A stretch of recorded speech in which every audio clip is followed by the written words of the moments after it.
Welcome on into the Cougar Tracks podcast, powered by KSLSports.com. I am your BYU insider, Mitch Harper. Happy as always to have you on board of the podcast wherever and however you may be listening and watching the show. You can check out this podcast on the KSL Sports YouTube, the KSL Sports app, and wherever you get your podcast. Subscribe to the show. Leave a 5-star rating and a review. Jake Retzlaff has a new landing spot. We'll hit on that as Jake is on the move, and there's some resolution officially to his movement away from BYU. Also some conference realignment talk, at least a pitch for conference realignment, as a team in Jake Retzlaff's new conference is looking to jump into the Big 12. Doesn't seem like there's much interest, if at all, but pouring over that and a whole lot more here on the show. We'll also talk BYU football recruiting and college football 26. My pride and joy as I enjoy before the grind of the BYU football season. BYU football fall camp kicks off on July 30th. The players report coming up on July 29th, so we're a little bit over a week away till BYU football officially returning, and programs around the country are going to be gearing up for training camp starting next week, and one of them I got to think will also be the Tulane Green Wave. And you're probably thinking, why are you discussing Tulane? Well, that's the destination for former BYU quarterback Jake Retzlaff. It was reported by ESPN's Pete Thamel that Jake Retzlaff is going to walk on to the Tulane football program. Jake went on to repost that on X. But Jake goes to Tulane as a landing spot, and it's interesting because of all the programs in college football, Tulane has had a lot of movement in the transfer portal. They had a quarterback in Finley who they added last winter, and then there were some off-the-field issues after spring ball to where he entered the spring portal. They've also added a quarterback from Iowa, from Ball State, from Illinois. Tulane has been heavily involved in quarterback acquisition in the transfer portal this year, and the latest addition for the Green Wave is Jake Retzlaff. And when you look at this situation, I'm not going to sit here and claim to know all the ins and outs of Tulane's quarterback room, but on the surface, it would look like there's a timing there that maybe Jake can step in and be the guy potentially at Tulane. As far as resume goes, Jake's probably got the best resume out of those quarterbacks. But I think from the BYU side of things, when you think about where this situation was at 2 months ago today, May 21st, Jake's on BYU TV recapping his visit to Israel. And then moments after he gets off the set, the news comes down about the civil lawsuit being filed by Jane Doe AG alleging sexual assault. And right there and then, it looked like Jake might not play football again, let alone at BYU. And now, fast forward 2 months, Jake's case has been dismissed with prejudice. That's now in the rearview mirror. He gets a chance to play football. He was facing a suspension with the honor code. That's to be expected because, look, he was in a situation where he wanted to clear his name at all costs, even though it wasn't a criminal case. It was a civil lawsuit. There was no criminal charge. I think people tend to forget that with Jake in this situation. It was a civil lawsuit, but still he wanted to clear his name because being a public figure and going up against an anonymous woman who didn't attach her name to the situation, Jake wanted to clear his name completely, and by doing so, he admitted to, violating the school's honor code. So he was facing an honor code violation. BYU never publicly issued a statement on what his suspension was going to be because, again, honor code violations are private. BYU's not going to comment really on any of those violations anymore. But he then withdraws from the school and finds a landing spot. And it just looked like it was going to be tricky because he didn't qualify for that designated student athlete list because, the deadline for that was April 7th. And again, we're a week away till training camp's beginning. So he had to go to a program that probably had kind of a strange peak 2025 quarterback unit where there's just a bunch of transfer portal guys. They're begging for someone to emerge. And the thing is that Tulane is a winning program. You look over the last 3 years, they've won 32 games. John Sumrall's the second-year head coach at Tulane. He replaced Willie Fritz, who's, of course, now in the Big 12 at Houston. But last year goes a solid 9-5, had a bowl appearance. But it's a program that knows winning. I mean, just a couple years ago, they won the Cotton Bowl over USC. Tulane has been a very steady program. And as I said, 32 wins over 3 seasons. I don't care what league you're in. That's big time playing at a high level, and that's what Tulane's been. So Jake's got a chance to go to a program that believes they should always win and be in contention in what's now just the American. No longer AAC, just the American. But I'm happy for Jake to have a landing spot, because the last thing I wanted to see was where he'd have to go through a legal lawsuit to potentially try to apply to get an extra year of eligibility in 2026 and go through the court system. Now he gets a chance, just to play ball and make a case that, one, he can help a program go win games, improve his visibility, and have a chance to go play and maybe one day have a chance to play in the NFL. That's all you can ask for, because 2 months ago, it looked like it was all gone. It looked like there was a chance that Jake was never going to play a down of football again, potentially. That ended up being the case at BYU, but I don't think anyone wanted Jake Retzlaff to never play a down of football again.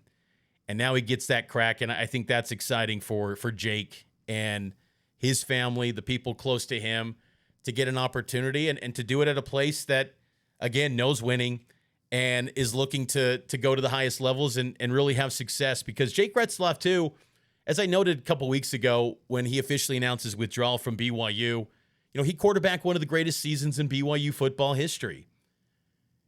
There's going to be mixed reviews of Jake Retzlaff's time at BYU. 17 starts, he goes 11-6 as a starter, but you can't deny that he quarterbacked one of the greatest years in the program's history. 2024 is probably a top 5 season in BYU football history. It might sound crazy to say that, but it's true. When you factor in the strength of schedule, the breakthrough in a power league, that was Jake Retzlaff. He helped get BYU to those heights. It wasn't solely him, but he quarterbacked that team. And the quarterback gets a lot of praise for great teams. You got to have good quarterback play to be a great team. I don't recall many BYU teams that were great that didn't have solid quarterback play. And Jake was up and down, even during that great season of 11-2. But I think as time goes by, you can appreciate what Jake Retzlaff did for BYU football. And hopefully those relationships are still kept intact, and that Jake, one day can come back and be honored as, for an anniversary season, 10 years from now or whatever it may be, because this is the type of football team that I think will be remembered for a long time because of what they did, that impressive bowl win in the Alamo Bowl, the breakthrough in the Big 12. Just think where BYU was a year ago. Very few people believe that BYU football could do anything in the Big 12 conference, let alone go 11 and wins. And now there's this feeling that BYU, nothing's holding them back. So a lot's changed, and Jake was a key part of that. And I'll be following Tulane. I am very intrigued to see what he's going to do. I am very intrigued. You look at their opener, August 30th, they host Northwestern, a Big Ten team. They go at South Alabama, Duke in week 3. And that's an interesting game because Tulane's former quarterback, Darian Mensah, who transferred out of Tulane and got a big payday at Duke, he's their QB1 in Durham. And then week 4, September 20th, at Ole Miss in Oxford. So Jake's got chances if he can, somehow catapult himself into QB1 status.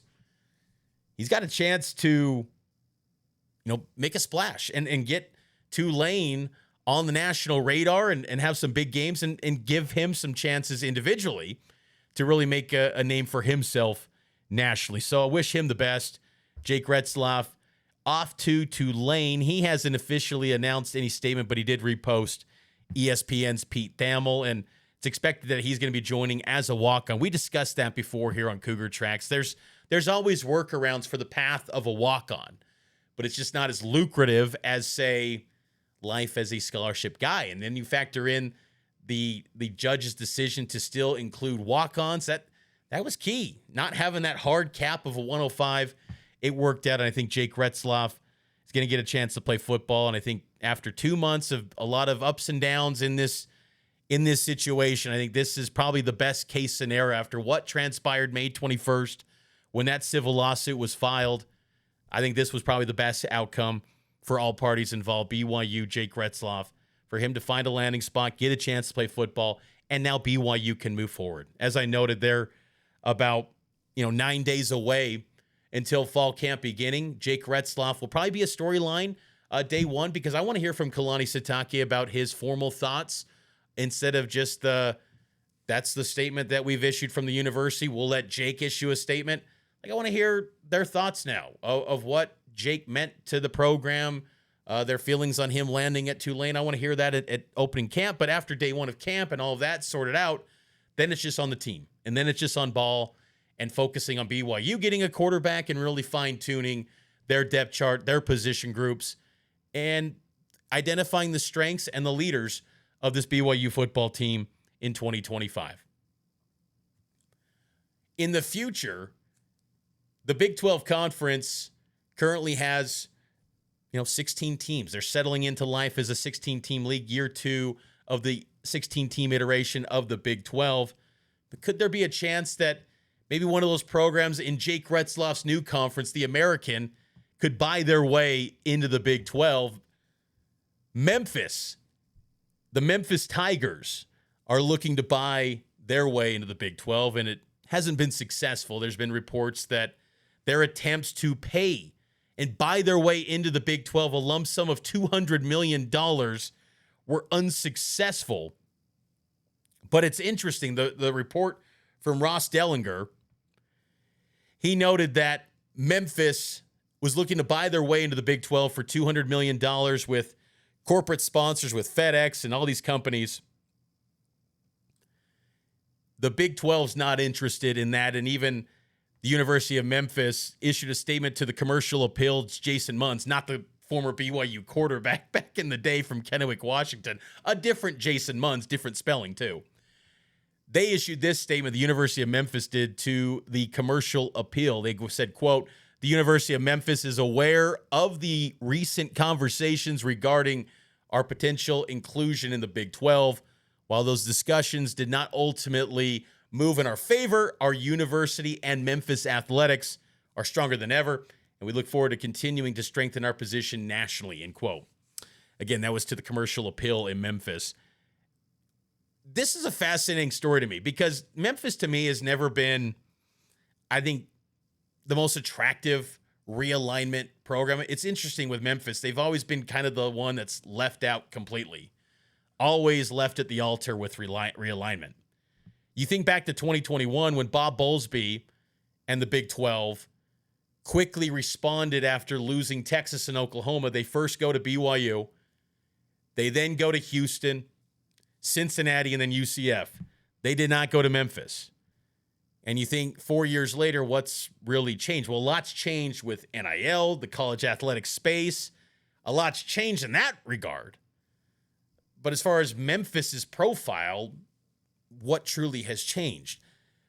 But it's interesting to me, though, that they were willing to buy their way in. I thought this tidbit from Ross Dellinger was fascinating to me. It said this: Memphis's proposal is described as a no-risk concept, according to some in the Big 12, and it also sets a standard, perhaps, of expansion fees to enter a league. The school, Memphis, would take zero distribution for the final 5 years of the league's new television deal with ESPN and Fox. That goes to 2031. Add the sponsorships in excess of $150 million over 5 years and subject itself to expulsion after 2030-31 if Big 12 deems it's not adding value. That is fascinating to me. It truly is a no-risk deal. See what they can do for 5 years. See what it's all about. See what Memphis can provide. Now, from a scheduling perspective, it'll be a little bit of a headache, 17 teams. But you think about basketball, Memphis has a great basketball tradition, and they joined the Big 12, the best basketball league in America. I know the SEC was the best last year, but over the past decade, the Big 12 has been the best. And the Big 12 looks like they're ready to bounce back with a vengeance this year. You hear that, and they were open to the idea of expulsion after 2031, I would have taken this deal.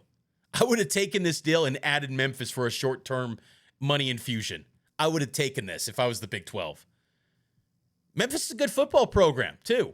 Since 2014, when they had Justin Fuente, and BYU fans know about that 2014 Memphis squad. Ever since then, that's been a steady winning football program. Consistently about a 9-4 football team. They had a New Year's Six appearance in the Cotton Bowl. Look, I'm not going to say Memphis is just, going to be a home run in football.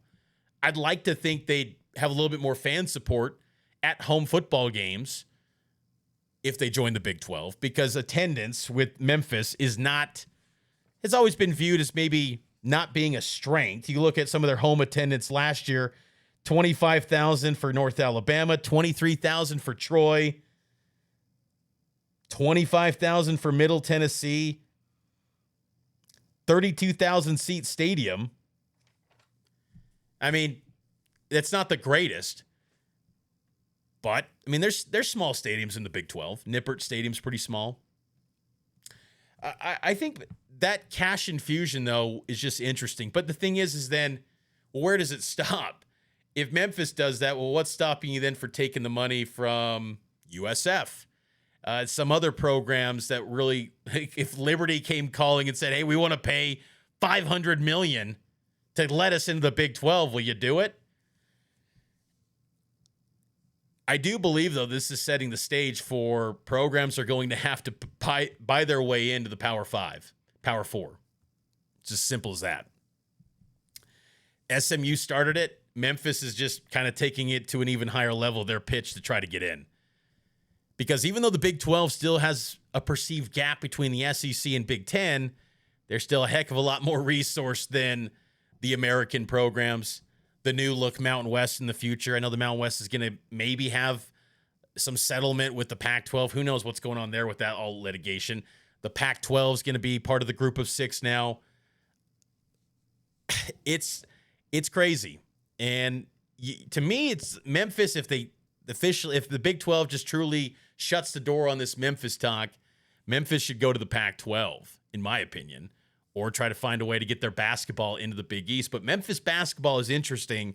I just think that would be a fascinating addition to a league that's really great at basketball, the Big 12. And Brett Yormark loves basketball. And you look at all the broadcasting partners that are part of the media rights with ESPN and Fox leading the way, but then these sub-licensing deals for football and basketball with TNT, CBS Sports Network with basketball, Peacock with basketball. There's a strong commitment to inventory for the basketball space. And I do believe Memphis would add value. And the idea of just booting them after 2031 if they don't provide value, and you get a bunch of money in the meantime, $150 million. But does that hurt your brand? Brett Yormark's a huge brand guy. Does that hurt the brand of this new look Big 12 that's finally settling in? Finally just kind of breathing a little bit and not having to onboard new programs and get them up to speed on what the Big 12 is all about. $150 million is $150 million, man. That's a lot of money. That is a ton of coin, and I think it's a program that can be pretty competitive. I think Memphis would be at the back half of the football side. I think basketball would be middle of the road, I would think. But a lot of money. Still doesn't seem like the Big 12 board of directors are all that excited about the idea. But to me, with that no risk, boot them after 2031 if they didn't provide value, I'd get on board with that. I'd take that cash. Let them on board. Let's go. I'll take some trips to Memphis. I'm down for that. It's just my thoughts. Very interesting stuff, though. It just shows, though, that college football and conference realignment always has a way of making some headlines in summer. Now, the Memphis talk was pretty short-lived. It wasn't anything that was lasting a storyline for days on end. But still, it's a really intriguing thought, and to see where things are going to be going in the future, because you think about the ACC, do Florida State and Clemson, do they bolt after 2031 when their buyouts get significantly lower before, that 2036 mark when the thing ends completely? Do they just say, we're going to spend, $150 million to buy our way into the SEC or the Big Ten? Does it get to a point where programs like a BYU, do they have to try to level up to save themselves? Do they have to buy their way in to the SEC or Big Ten too? I don't know. It just kind of sets the table, though, for this being the new trend for conference realignment. What was once about, academic fit, institutional alignment. Do you got the cash or not? Are you willing to pony up to be in this group of teams and willing to not get paid for, 7-10 years to be part of this thing? Like, we all forget Oregon, who won the Big Ten last year and is a national brand, is not getting a full share in the Big Ten. Same with Washington. And Oregon won the Big Ten. Stanford and Cal, not a full share. SMU's getting nothing for, a decade? And they were in the ACC championship game. So it might be the new trend in college realignment. If you want to be in the club, you got to pay. BYU was like the last of a era of realignment. It was the old guard in realignment, pre-NIL, even though NIL was like 2 months old when BYU got formally invited.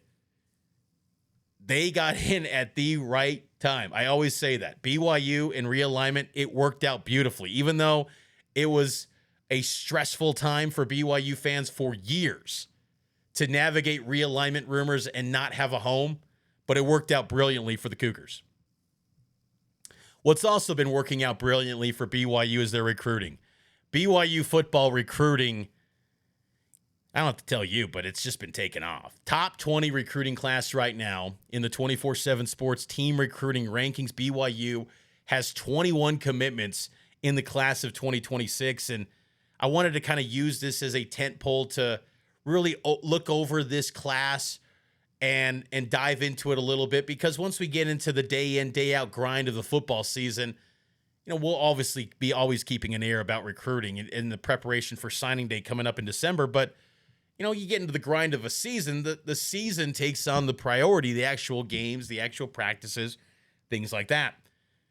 So it's a great way to kind of see where this class is. And honestly, I don't think you need to do much else with it. Yes, you leave a few spots open if you can get better with the class, but to me, you just call it good. This is the 21-man class. This is who you're going to roll with and sign in December, and then away you go. And then you focus on portal recruiting. You build out the fall with your support staffs, monitor the college football landscape, and have a strategy and a game plan to attack portal recruiting come December. High school recruiting should not take significant priority for the class of 2026 during the fall season. For the fall, it should be 2027, 2028, 2026. This class as is pretty dang good. I'll just read off the names.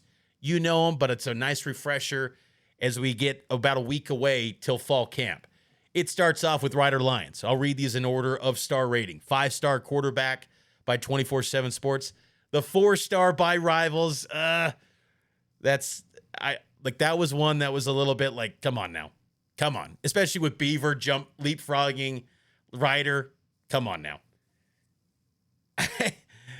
That was a little bit much. I know there's a lot of conspiracy theories sometimes with Cougar fans and recruiting rankings. Oh, they get dropped instantly. Well, Rivals did bump up Legend Glasgow as well. So it goes both ways. But to me, Ryder, it's like, what has he done that says he needs to be dropped? Kind of surprising to me to say that's not a 5-star signal caller. But 24/7 Sports still leaning in and says he's the number one prospect in the state of California, and he's committed to the Cougars. He's been committed for a month now. He was just recently at the ESPYs. We continue on with class. Brock Harris, tight end from Pineview High School. Bot Molitalo, offensive lineman from Lone Peak. Ty Getch, tight end from Cherry Creek High in Inglewood, Colorado, now a 4-star recruit. So that's an example of a BYU commit getting a bump. He's now a 4-star on 24/7 Sports. Really talented player. Andrew George knows him rather. Ty Getch going to be coming to BYU next season. He'll play a year in Provo, then serve a mission for the Church of Jesus Christ of Latter-day Saints after that season. Kawe Akana, I'm fascinated to see where he lands position-wise at BYU.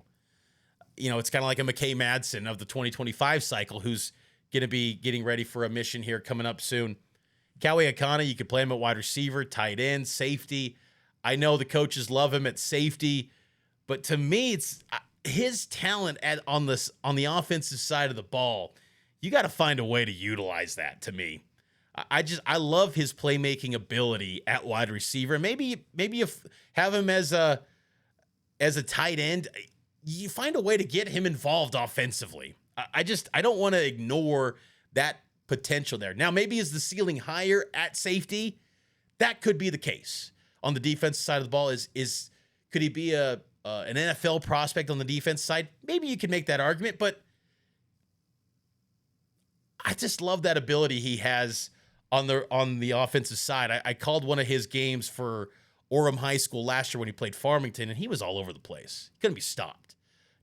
And the playmaking ability, it just reminded me so much of Puka. Now, it wasn't, maybe it's easy to say that because it's Orem, but like the play designs, the calls, it reminded me of how BYU utilized Puka. Similarities there with Kawe Akana, heck of a football player. A really good get for BYU, a guy that had offers from SEC programs, and he picks BYU. Jax Tanner, interior offensive lineman from Rocky Mountain High School in Meridian, Idaho. Picked BYU over Oregon, Tennessee, Michigan. I mean, you can go on and on. He had the who's who in college football going after him. I went to the Under Armour Next camp at West High School in May. He was the best interior offensive lineman. I thought he was honestly the best offensive lineman at that camp. Bot Molitalo won the MVP, fellow BYU commit. I thought Jax on that day, was the best offensive lineman at the camp. Now both of them are going to be BYU Cougars. Jax Tanner plans to serve a mission for the church. His dad was a former Coug. Mike Tanner, heck of a linebacker back in the day, wore number 44. He was kind of those early years with the 3-3-5 scheme with Bronco Mendenhall. Jax Tanner was a big get. He's a guy to me that, 2 years ago even, it's probably not happening. You're not getting him if you're BYU. But now you are. And it's just fascinating to see BYU just keeps winning in recruiting battles every turn. Don't matter if it's a hat ceremony. They're just winning. And look, it's not always going to be this way every recruiting class. But if you're a Cougar fan and you're watching this unfold, you just can't help but go, wow, this has really evolved. This staff is doing a great job. But then they've got the resources to be in the game, to be right there in the conversation as a starting point. And then it becomes the relationships, and then it becomes everything else. Because you'd be naive if you didn't have the cash, the NIL, the rev share to get these type of guys. You've got to have a plan, a layout financially to get these dudes. But then it's everything else. With those staffs, those relationships, the fit, the culture of the school. There's many LDS, Latter-day Saint athletes that want to be a part of BYU. But Kalani's hit on this quite a bit the last few months. There's just so many guys that maybe found ways to say, I don't want to go to BYU. And a lot of it was independence, not playing for anything. They just weren't winning much. Last year's 11-2, and I'm not always the biggest believer in a win-loss record being the end-all, be-all in recruiting. But it gave recruits a proof of concept of what the potential is. And now the pitch is, well, look what we did with these guys who are a really good team, but we think you can take it to a higher level. It's like, well, what could this look like? A top 20 class? I mean, BYU had an 11-2 season in a Power 4 league last year with pretty much, top 60, top 70 recruiting classes if you go on a 4-year cycle. This is a top 20 class. What could this look like in the Big 12? Jax Tanner's a big piece of that. He's going to be a stud. That guy could play center, guard. He could really play any position on the offensive line. Just been a mainstay at Rocky Mountain High School. Every single game, standard. I mean, and he's been impressive on and off the field too. His service to his community, just kind of the BYU guy through and through. It made sense, but he had such good suitors. You thought, is he going to actually go there? They get him. Jackson Gates, former Syracuse commit, flips to BYU. He had Utah, he had Michigan State, Missouri. He picks the Cougs. Elite speed. Evan Johnson, current BYU cornerback's a 10-4 guy. This guy, Jackson Gates, you're talking 10-3-8, 100 meters, and he just barely picked up track just recently. Let's see what Gennaro and staff can do to mold this guy into a star cornerback and develop his speed and become more than just an athlete. They've had legit track athletes, speedsters at the cornerback position since Gennaro took over in 2016 at that cornerback spot. He's had success with a lot of these guys and turned them into some ball-hawking cornerbacks that are playmakers and like to hit too. And some of them even got to the NFL. Chris Wilcox came as a speedster. That was his only attribute. A guy that had speed. He turned into an NFL pick. Excited about Jackson Gates. 6'1", 170. Terrence Serion, wide receiver, former Washington commit, flips to BYU. 5'10", 160 pounds. Braxton Lindsey, 6'1.5", 230 pounds, 3-star out of Rogers, Arkansas. What a get for BYU on this one. It's not often you go into Arkansas and get a prospect if you're BYU, but, he had the hometown Razorbacks, Oklahoma, the SEC programs. He's in the thick of SEC country. It's not like you're going into Arkansas and there was no SEC interest. No, he's in the hub of it, and he goes to BYU. And this is a guy that some recruiting services had as a 4-star prospect, ESPN. Edge rusher, linebacker, use him in a variety of ways. The hat change drove some Sooner fans a little bit upset. BYU gets him. PJ Takitaki, edge rusher out of Lehigh, 6'4", 230 pounds. PJ Takitaki, he was another guy at the Under Armour Next camp back in May. Watching him in action, really fast athlete, much faster than maybe sometimes his film would show. You watch him in person, sometimes the speed's a little bit different in person. And that's the case with PJ Takitaki. And I don't know if he's a year one guy that steps in and instantly contributes, but his potential, if you have the ability to keep him in the program, develop him, he could be a heck of a football player.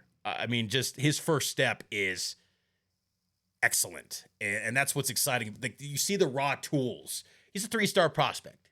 Got a good sheet of offers, but you can develop him into something really special. I'm curious to see what BYU can do with Takitaki. Lopeti Moala, Orem High, 6'4", 250 pounds, probably going to be an interior guy at the college level. Really good player. And BYU gets him on an official visit, and they lock that commitment down and get Lopeti Moala. Legend Glasgow, Lehigh High School, an athlete.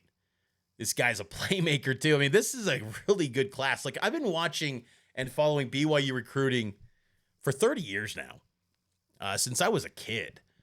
And there's just, some guys in classes you go, okay, like, we'll see. All these commits, you look at this class and go, that's a dude, man. That's a baller. That guy, you watch his huddle film, it's not needing to tell yourself he's good. He's showing you on film that he's one of the best players on the field when he's playing. And that's, again, showing you the bump that everyone talks about with Big 12 recruiting that BYU's experiencing. That they are getting not only just players that are, strong high school players, but they're the best in their regions, in their states. They're getting the best of the best that they can in their particular high school regions or divisions. And Legend Glasgow is a dynamic special athlete. And again, earlier, as I said, he got bumped up by Rivals.com. Matthew Mason, Faith Lutheran High School in Las Vegas, 3-star prospect. Really good safety prospect. He kind of reminds me a little bit of Tommy Parasis when Tommy Parasis was coming out of Arizona. I think Mason's going to be a very good football player for BYU. Zephaniah Alatini, 6'2", 185 pounds out of St. Francis. He's someone I got to watch a little bit more of, Alatini. But I love the athleticism, the versatility that he could play a lot of different positions. Internally, BYU's got visions of what he probably should end up playing. He's the type of guy that you could probably add some weight and turn him into a lot of different spots. But, he's going to be one that I'm going to be monitoring a lot more closely this senior season at St. Francis. Back-to-back recruiting cycles, BYU lands a player from St. Francis. Last year, they land Kingston, the running back, Kiana Iaina, a running back from St. Francis as well. Antonio Johnson, a safety, 6'3.5", 180 pounds out of Fort Worth, Texas. Good athlete, rangy, good speed as well. Could play corner, could play safety, could play a lot of different spots. Probably going to be a safety at BYU. Parker Ord, nephew to former BYU running back, wide receiver. Andrew Ord, tight end, 6'4", 210 pounds out of Frisco, Texas. Nehemiah Cologne, defensive lineman from Stillwater, Oklahoma, 6'4", 255. Adam Bywater. The Bywater legacy continues at BYU. His older brother, Ben Bywater. Adam is coming to BYU. I talked about Adam a few weeks ago here on the podcast, and I said, you looked at the last name and probably thought, oh, he's a lock to go to BYU. Just look on the surface. Of course they're getting Adam Bywater. That was not the case. I really thought there were points in this recruitment where I was like, Utah seems like it's going to be the play. Maybe even Boise. But BYU gets it done.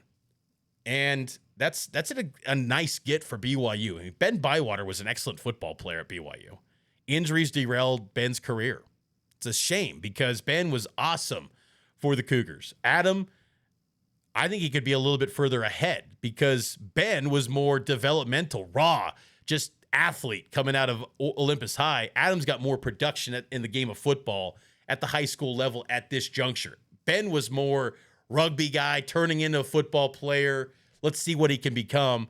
Adam's much more, I think, further ahead than Ben right now, but a big future ahead, I think, for Adam Bywater at BYU. Justice Braithwaite.